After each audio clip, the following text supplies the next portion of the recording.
Buenos días, oyentes. Hoy queremos compartirles la vida de estas autoras. Mi compañero Carlos Daniel y yo. Queremos que vean a la poesía como algo más profundo, que la sientan y la hagan parte de su existencia.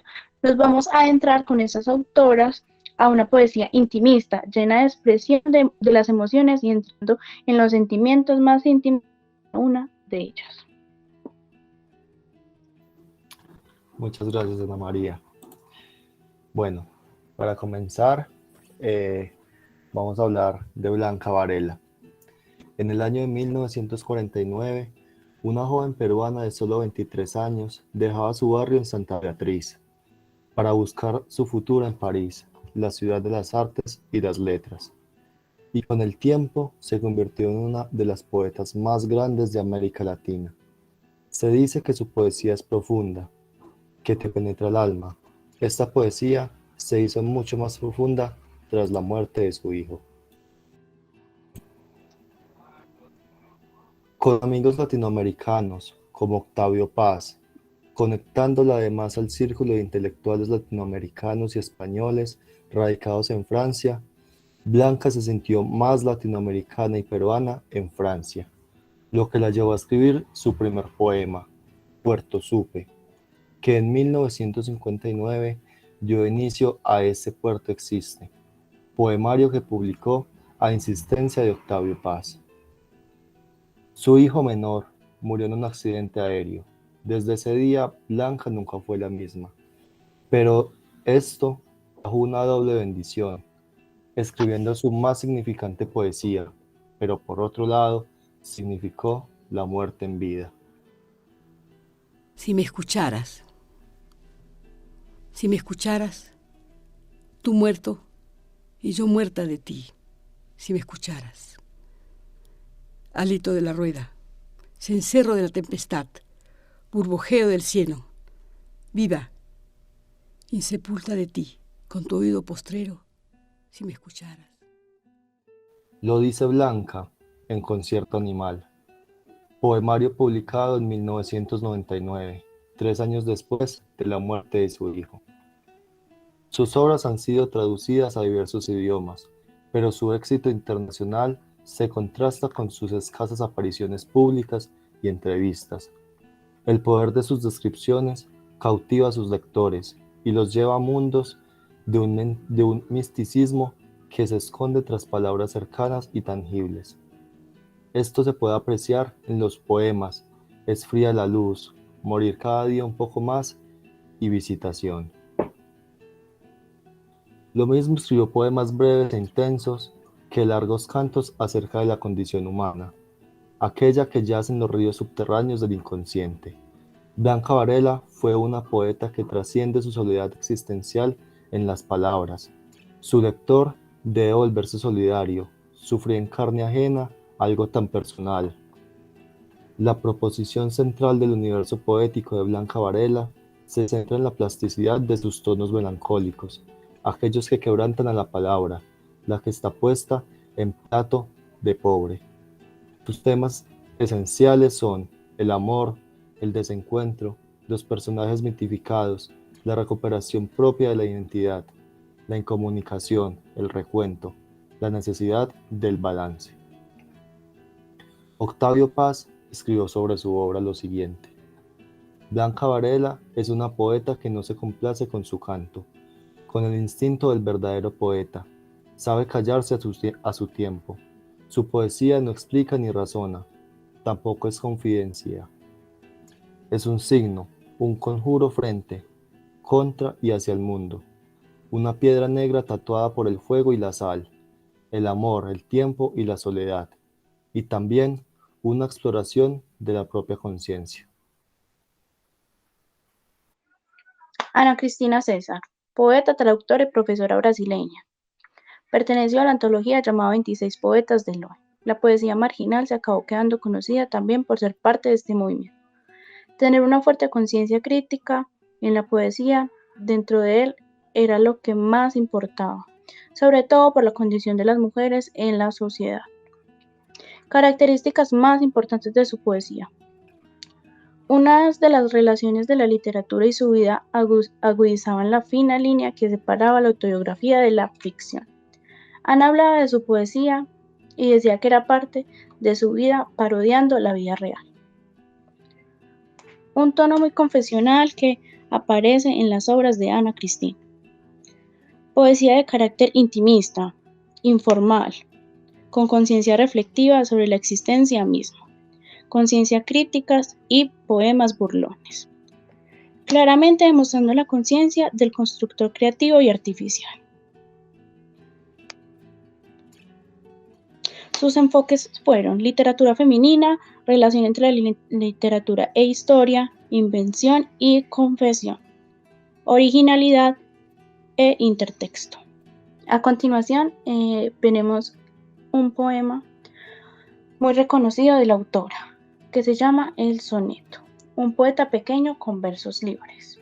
Continuamos con Orieta Lozano, poeta y novelista colombiana, nacida en Cali en 1956. Pertenece a la nueva generación de poetas colombianas con una marcada inclinación hacia los temas eróticos.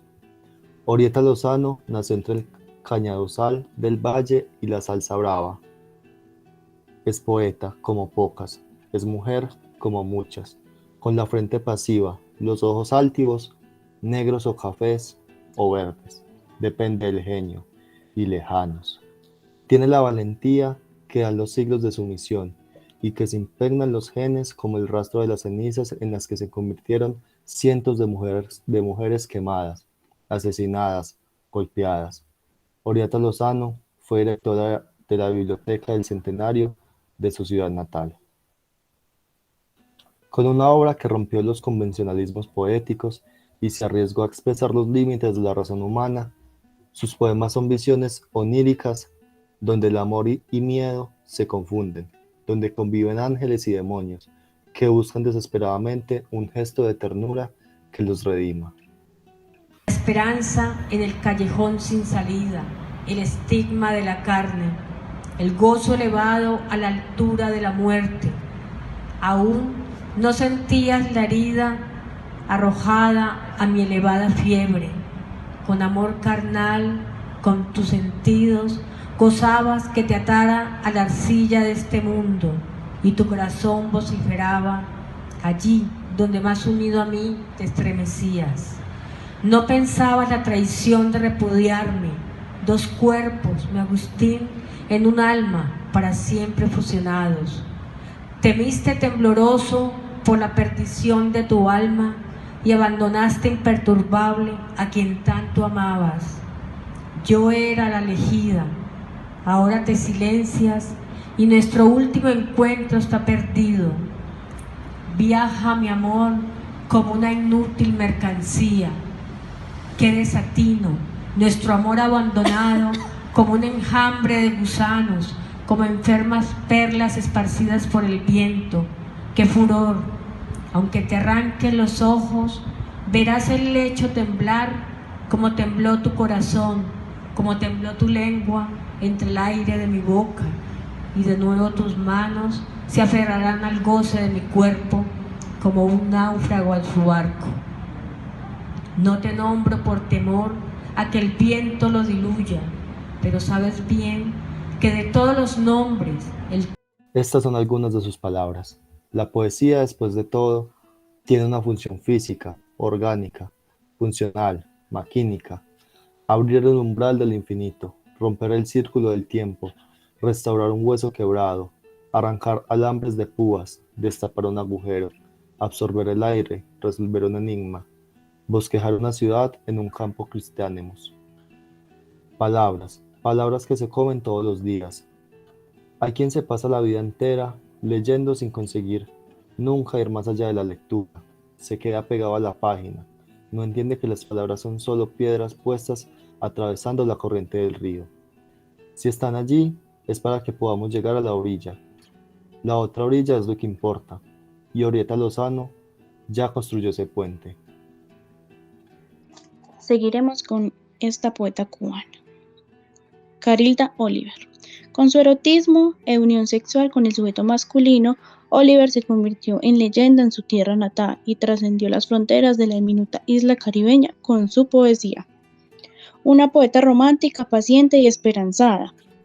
Sus temas más frecuentes escandalizaban a la sociedad conservadora de su época. Oliver decía: me desordeno y la gente siguió desordenándose por su cuenta, pero me han echado la culpa a mí de todo. A continuación, vamos a escuchar el tan famoso poema Me desordeno. Me desordeno, amor, me desordeno cuando voy en tu boca demorada y casi sin por qué, casi por nada, te toco con la punta de mi seno. Te toco con la punta de mi seno y con mi soledad desamparada, y acaso sin estar enamorada. Me desordeno, amor, me desordeno. Y mi suerte de fruta respetada arde en tu mano lúbrica y turbada como una mal promesa de veneno.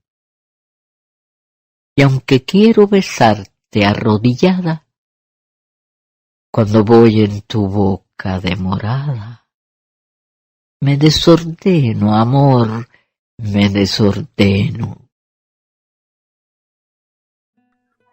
Si bien también debemos de resaltar de esta poeta cubana la poesía de carácter social y rebelde contra todo tipo de injusticias. Es aquí donde Oliver demuestra todo su patriotismo, agradeciéndole a los mártires que lucharon por la libertad del pueblo. Pasemos ahora a Olga Orozco. La escritora argentina, influenciada por la niñez, la muerte y la soledad, desarrolló un estilo casi mágico que la convirtió en un referente literario hispanoamericano del siglo XX. Esta escritora argentina que dejó una marca ineludible no solo en la poesía, sino también en la literatura. La obra de Olga Orozco está llena de escenas mágicas en lo cotidiano, lo que le abrió a nuevas posibilidades de lenguaje a través de símbolos, imágenes y percepciones. Sus temas son una exploración continua en busca de la verdad del mundo interior a través de la sensibilidad y de la reflexión. Su obra es un diálogo continuo con el más allá, con sus ausencias amadas, con la soledad y con la niña que fue. Todo ello a través de una expresión personal y vital que derivó el verso libre y el versículo con la utilización de figuras retóricas como el tropo y el oxímoron. Está concentrada en las palabras, no las que la tinta imprime sobre la hoja, sino las que se forman en su cabeza. Es una voz, una imagen, un sonido. Aparece ella e intenta traducirlo con versos. A veces, solo el viento escribe con el cigarrillo en los labios. Esa suerte de llamado metafísico que se repite en toda su obra, en toda su vida, aunque nunca cierto, siempre son aproximaciones. Leer la obra de Olga Orozco es transitar despacio en puntas de pie, con la calma de saber que en el mínimo ruido puede hacer caer el cielo entero, un camino de claroscuros. Hay luz, mucha luz, pero también la presencia inexorable de la oscuridad. En ese contraste, la luz también es un nuevo abismo y la oscuridad es otro sol. No se puede entender una cosa sin la otra. A veces el mundo péndulo hacia un lado, a veces hacia otro, pero siempre, aunque caótico y lleno de azar, hay un equilibrio. Así es el mundo, así es su poesía, por eso su intensidad. Cuando uno intenta atrapar la voz de Orozco, se escapa, se diluye, se escurre entre los dedos de la mano y vuelve a formarse de nuevo, como un tótem de plastilina. Una voz vieja y nueva, imponente y dinámica, personal y universal. Lo esotérico no está solo en su obra, estuvo siempre en su vida. Cuando ella tenía 5 años, el hermano mayor enfermó. Su abuelo la llevó a un pueblo vecino para alejarla de todo aquel dolor, pero ella insistió en volver. El auto de la familia estaba descompuesto, así que volvieron a caballo. En el viaje, aferrada a la cintura de su abuelo, mientras el galope del animal aumentaba su intensidad, ella lo supo. No había nada que hacer. Su hermano había muerto. Y así fue. Al llegar le confirmaron la noticia. A su madre le costó mucho volver a mirarla a los ojos. Era muy parecida a su hermano. La miraba y lloraba. Siempre tuvo evidencias, premoniciones, como mi madre y mi abuela, dijo en una de sus entrevistas. Cuando me fue más grande, se dedicó al tarot, pero lo abandonó repentinamente. A continuación, seguiremos con esta gran escritora estadounidense, Anne Sexton. Se casó muy joven dejando sus estudios. Luego de tener su primera hija, se le diagnosticó depresión postparto, por lo que tuvo que ser ingresada al hospital. Este hecho provocó una profunda crisis existencial y sobre todo psicológica en la vida de Ana, llegando a repetirse con su segunda hija. Enormes episodios depresivos obligaban a los familiares a ingresarla una y otra vez al hospital, donde permanecía aislada y medicada. Estos episodios fueron interrumpidos por un especialista, quien le sugería a Anne que se uniera al taller de poesía, donde se conocería con Sylvia Plath, con quien compartiría mucho más que el gusto por las letras, las charlas acerca del suicidio, la bebida y temas que incomodaban a ciertas personas eran usualmente entre ellas. El estilo de Sexton se enfocaba en los sentimientos más profundos del ser humano, sobre todo en los suyos propios. Su prosa cuidadosamente elaborada establece una conexión con el lector a través del uso de la primera persona. Explora los conflictos como madre y mujer, sobre todo como ser humano. Fue muy criticada por tocar temas de tabús para la época, como el aborto, la menstruación y las drogas. Luego, el 4 de octubre de 1974, tras un almuerzo, después de discutir detalles de su último libro, se encerró en el garaje, se puso el abrigo de su madre, se sirvió un vaso de vodka y encendió el motor de su auto para así suicidarse, inhalando monóxido de carbono. Y así termina esta triste historia de esta gran autora. Ahora nos adentraremos al mundo de Maya Angelou, reconocida como una gran poeta estadounidense y figura influyente de la cultura afroamericana. Luchó por los derechos civiles y la igualdad desde la superación de un trauma en su infancia. Cuando Maya contaba con 7 años, fue violada por el novio de su madre. Tras contarlo a la familia, el hombre fue condenado en juicio, en el que la niña hubo de declarar. Al poco, fue puesto en libertad, y 4 días después lo mataron a golpes. Se supone que la misma familia de Maya. Ella quedó traumatizada y ennebució voluntariamente durante 5 años. Estas eran sus palabras. Creí que mi voz lo había matado. Yo maté a ese hombre porque dije su nombre. Y después pensé que nunca volvería a hablar, porque mi voz podría matar a cualquiera. Durante ese tiempo en que no habló, se leyó hasta el último libro de la biblioteca de la escuela para negros y todos los que podía obtener de la biblioteca para blancos. Según Marcia Ann Gillespie, también desarrolló una extraordinaria memoria y su habilidad de observar en el mundo todo lo que la rodeaba. Tras aquel episodio se mudó de nuevo con su hermano a casa de su abuela, recuperó el habla y a los 14 años volvieron una vez más junto a su madre, en Oakland, California. Allí asistió a la escuela de labor social, donde tuvo su primer contacto con la danza y las artes escénicas.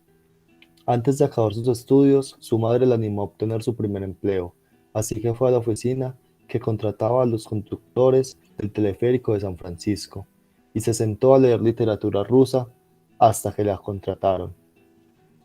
Me encantaban los uniformes, dijo una vez a Oprah Winfrey, explicando por qué se empeñó tanto en conseguir ese empleo. Ella fue la primera afroamericana conductora del teleférico en San Francisco. A lo largo de su extraordinaria vida, Maya fue muchas cosas: autora, activista por los derechos civiles, dramaturga, actriz, directora, poetisa, compositora, cantante y bailarina. Pero por encima de todo, fue una narradora, y sus más grandes historias eran ciertas. Nunca dudó en decir lo que pensaba y defendió apasionadamente los derechos de la mujer, de los jóvenes y de los ignorados. Se manejó con igualdad facilidad en el ámbito de la literatura y en la militancia. llegando a ser confidente de los líderes originales de la lucha por los derechos civiles en los años 60, de sucesores y de la actual generación. Siempre ha habido intentos de censurar sus libros en las literaturas estadounidenses. Sin embargo, sus trabajos son recurrentes en las escuelas, universidades de todo el mundo, y sus obras más importantes han sido etiquetadas como autobiografías de ficción, pero muchos críticos sí las han calificado como un intento deliberado de retar a la estructura común de las autobiografías, criticando, cambiando y expandiendo el género, ya que sus libros se centran en asuntos como el racismo de identidad, la familia y los viajes. Yo veo muchas cosas y he aprendido muchas, manifestó Angelo en el 2013. Sin duda estuve expuesta a muchas cosas y aprendí algo. Es mi deber contárselo a ustedes. Las mujeres se identificaron tanto con sus penurias. Vuelvo a empezar. Las mujeres se identificaron con las penurias por las que pasó Angelo, una mujer negra de familia pobre, que fue violada de niña y lo cayó por vergüenza. Fue una madre soltera a temprana edad que tuvo que ganarse la vida bailando en clubes desnudistas. Todas esas experiencias las plasmó en I Know Why the Cashmere It Sings. Sé por qué canta el pájaro enjaulado, uno de sus relatos bibliográficos más leídos en las últimas décadas. Por último y no menos importante, seguimos con la escritora estadounidense Toni Morrison. You don't think you will ever change and write books that incorporate white lives into them substantially? I have done. In a substantial way? You can't understand how powerfully racist that question is, can you? Because you could never ask a white author, when are you going to write about black people? Whether he did or not, or she did or not. Even the inquiry comes from a position of being in the center. And being used to being in the And center. being used to being in the center. Escritora y profesora novelista estadounidense. El amor por la narración de cuentos, canciones y cuentos populares fueron una parte formativa de su infancia. Su primer libro fue sobre una víctima negra que estaba obsesionada con los estándares blancos de belleza y anhelaba tener los ojos azules. Sus obras fueron muy reconocidas por su compromiso y lucha contra la discriminación racial, ilustrando la historia sociopolítica de la comunidad afroamericana, en especial las mujeres y su influencia en la vida de los Estados Unidos. Le otorgaron el primer premio Nobel de la literatura, siendo la primera mujer negra en ganarlo. Su temática principal era el papel de los afroamericanos en el mundo entero y obviamente cómo el racismo impacta su propia perspectiva de los negros y todo el impacto social y económico que tiene, y dando un zoom muy detallado sobre la vida de las mujeres negras en los Estados Unidos. Una frase muy bella que ella decía era: los negros son la población más oprimida de Estados Unidos y los negros crearon el jazz, el género más libre de todos los géneros. A continuación, veremos una entrevista que se le hizo antes de morir.